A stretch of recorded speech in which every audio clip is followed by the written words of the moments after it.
fait, le contenu, c'est le reflet de ta personne. Genre, si t'es un mec exceptionnel, ça va se ressentir et on va avoir envie de regarder et on va te croire. Sauf que si t'es chiant et que t'essayes de fake ça, c'est compliqué. Donc, devenir une bonne personne, devenir un mec intéressant avant de faire du contenu, c'est un vrai conseil, c'est vraiment important. Et du coup, il faut être authentique, sinon ça se voit. Enfin, je connais pas de mec qui est big et qui arrive à bien mentir et genre ça se voit pas. Oh, Genre, ouais, alors un il est Keo, très fort. un Keo, ça se voit qu'il est comme ça. Tu vois. Je prends exemple parce que lui, il a tout baisé en création de contenu récemment. Mais en vrai, tous, ça se voit qu'ils sont comme ça. Est-ce que, je reprends un peu l'exemple, est-ce que tu penses que Alexis Chen, c'est son vrai personnage, enfin c'est sa vraie personne ou c'est vraiment un personnage monté de toutes pièces sur chaque apparition, il est obligé d'agir comme il agit? Et après, pour le coup, lui, ça se voit. On dirait que c'est RP, tu vois ce que je veux dire. Genre, ça se voit Ouais, tu peux pas être comme ça, je sais pas.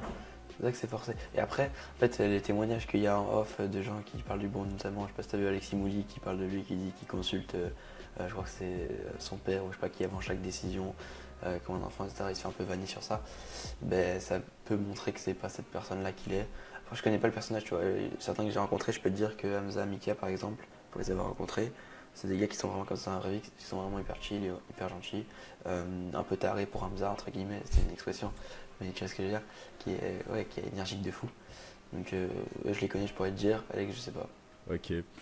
Bon, je vais recentrer un peu le podcast parce qu'on est en train de parler, de s'éloigner un peu du sujet. Ouais. On parlait tout à l'heure, toi t'es de l'avis de c'est pas parce qu'on fait beaucoup de vues qu'on peut pas choper une audience qualifiée, c'est pas parce que tu fais peu de vues que tu chopes une audience qualifiée. Mais est-ce que tu considères que c'est un échec d'un point de vue business? Tu fais 100 000 vues et tu as signé deux clients à Ah ouais, 5K.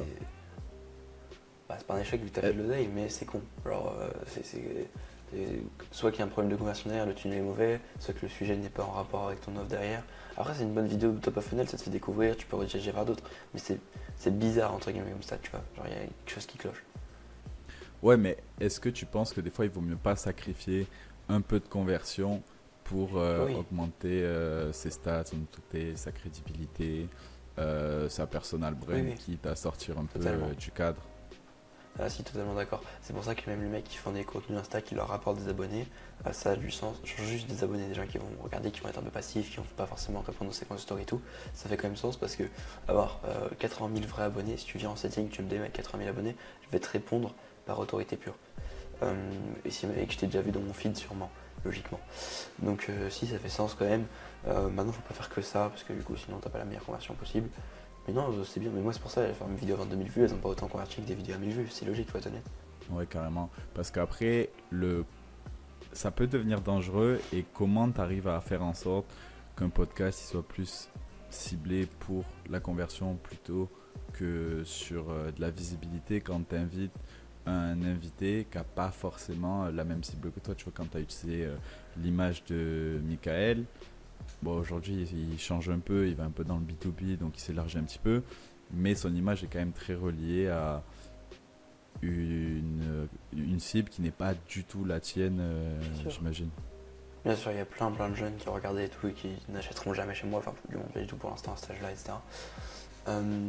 Mais du coup, ouais, c'est ça le jeu, c'est ça l'enjeu, c'est qu'il est à la fois connu par les mecs du B2C, enfin par les mecs, les jeunes qui veulent se lancer, qui veulent faire la TikTok money, toutes ces choses, et à la fois à la fois connu chez mon audience. Donc évidemment, sur les 22 000 vues, on va dire qu'il y en a.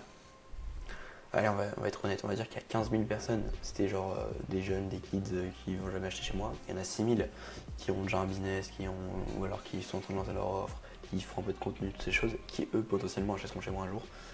Euh, donc j'aurais pas fait 6 000 vues, enfin j'aurais pas touché ces 6 000 personnes qui sont dans ma cible de base si j'avais pas touché les autres, tu vois. Donc c'est smart, c'est pertinent. Ok, carrément.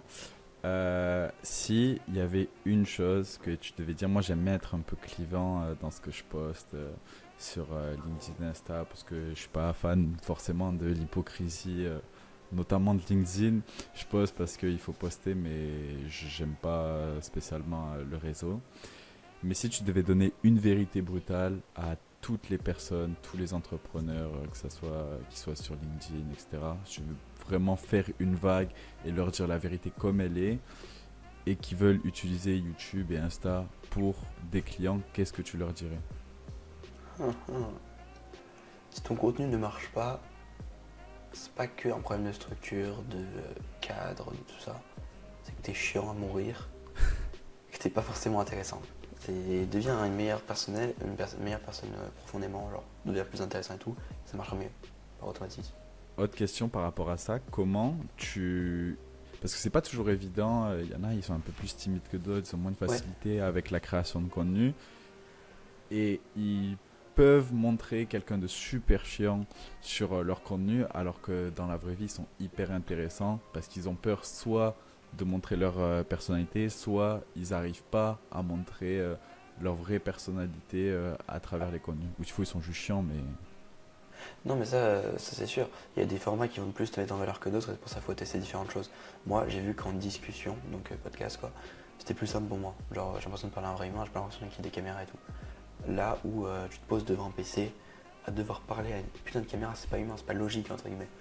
Donc Ouais, trouver le format qui te va le plus. Toi si ça se trouve c'est en marchant, toi si ça se trouve c'est en étant avec quelqu'un d'autre dans une cuisine, en cuisine en même temps, tu vois. Vraiment trouver ce format, ce truc où tu es le plus à l'aise. Et là où des streamers sont ultra à l'aise devant une caméra à parler juste à un chat parce qu'ils l'ont fait depuis longtemps, toi peut-être que tu es entrepreneur, c'est pas ton métier et c'est compliqué pour toi. est-ce que tu trouves qu'il y a des mauvaises façons de présenter par exemple un podcast rien à voir, je pourrais te dire on va faire un podcast mais en même temps on va à la salle et on fait des exos. Bah, c'est trop bien, Est-ce c'est que métier ça que pourrait sportif. desservir? Par exemple. Ouais, non, mais est-ce que moi ça pourrait me desservir imaginons, c'est ma méthode pour être plus à l'aise avec un gars et que ça paraisse plus naturel, que la conversation soit plus fluide parce que tu fais quand même quelque chose d'humain. C'est Ah comme ouais, ouais, bien aller sûr. manger au resto, c'est vraiment quelque chose d'humain où tu passes un moment avec la personne Ouais. encore plus que être assis et discuter. Mais est-ce que selon ma cible, donc par exemple coach, agence, etc., est-ce que ça pourrait me desservir de faire ça à la salle où au final le cadre n'a pas d'importance parce que j'ai l'impression par exemple la perception quand tu fais des podcasts en studio, il y a une meilleure valeur perçue aux yeux de l'audience. Ouais, mais il y a aussi ce truc de. Encore, hein, genre moi ça me fait chier le studio. Genre là j'ai envie de trouver un autre truc. Genre on en a vu beaucoup, allez on souffle tu vois. Dépendamment de la cible, hein, mais notre cible elle a déjà vu beaucoup de podcasts comme ça. Si tu ramènes ça dans un concept, enfin dans une niche qui n'a pas été exploitée en studio, là c'est smart. Mais du coup oui, dans ton cas, faire un studio, enfin faire un podcast, que ce soit à la salle, à la plage, où tu veux, si ça te rend plus à l'aise et que du coup dans le fond de la vidéo, comment dire, dans comment tu vas t'exprimer, les émotions que tu vas transmettre, ce qui va en ressortir, ça va être plus pertinent, ben là c'est évidemment que c'est un bon concept et que c'est bien de le faire. Carrément.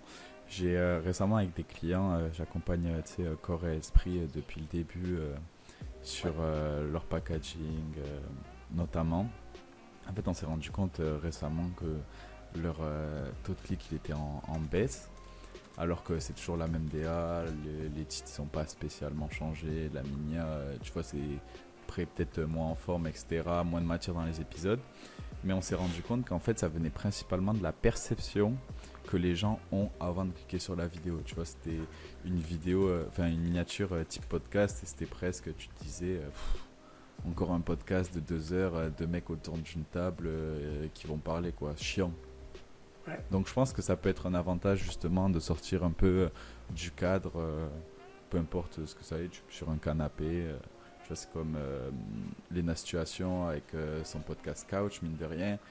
Elle fait faire une soirée pyjama à des stars et la perception est totalement différente. Tu as l'impression que tu as une soirée avec eux et tu les écoutes parler. Ça sort un peu du cadre que derrière il y a la scène parce que ce soir elle est en concert donc je dois faire ça. Donc je pense que la perception, la forme, le fond, hyper important et il faut trouver un moyen de se différencier un peu des autres, quel qu'il soit.